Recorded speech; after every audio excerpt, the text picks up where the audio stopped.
Hi friends, நம்ம இன்றைக்கி ஒரு அவேர்னஸ் வீடியோ தான் பார்க்க போகிறோம். என்ன அவேர்னஸ் அப்படின்னு தானே யோசிக்கிறீங்க? வேறு எதுவும் இல்லை, இன்றைக்கி வேர்ல்டு டியூபர்குலோசிஸ் டே, அதாவது மார்ச் 24 வந்து உலக காச தின நோயாக கொண்டாடப்படுகிறது.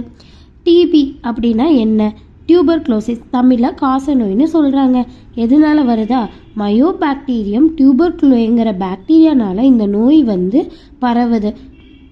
இது மெயினாக நுரையீரலை தான் அதிகமாக பாதிக்குது. இந்த நோய் எப்படி பரவுது அப்படின்னா, மயோபாக்டீரியம் டியூபர்குலோசிஸ் என்ற பாக்டீரியா தொற்று மூலமாக தான் இந்த நோய் பரவுது. பரவும் முறை எப்படியெல்லாம் பரவுது தெரியுமா?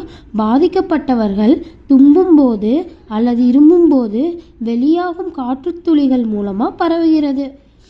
இது எந்த உறுப்பை முக்கியமாக பாதிக்குதுன்னா நுரையீரலை வந்து பாதிக்குது. இதுக்கு பல்மோனரி டியூபர்குலோசிஸ்னு பேர். அது மட்டும் இல்லாமல் மற்ற உறுப்புகளான மூளை, சிறுநீரகம், எலும்பு போன்ற உடலில் உள்ள பல பகுதிகளை பாதிக்கிறது.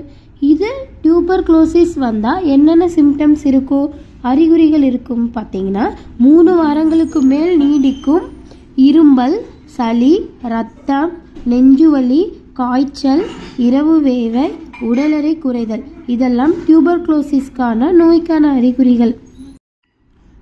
என்ன ட்ரீட்மெண்ட்டு பார்த்தீங்கன்னா, குறைந்தது 6 மாதங்கள் வந்து டிபிக்கான மருந்தை வந்து உட்கொள்ளணும்.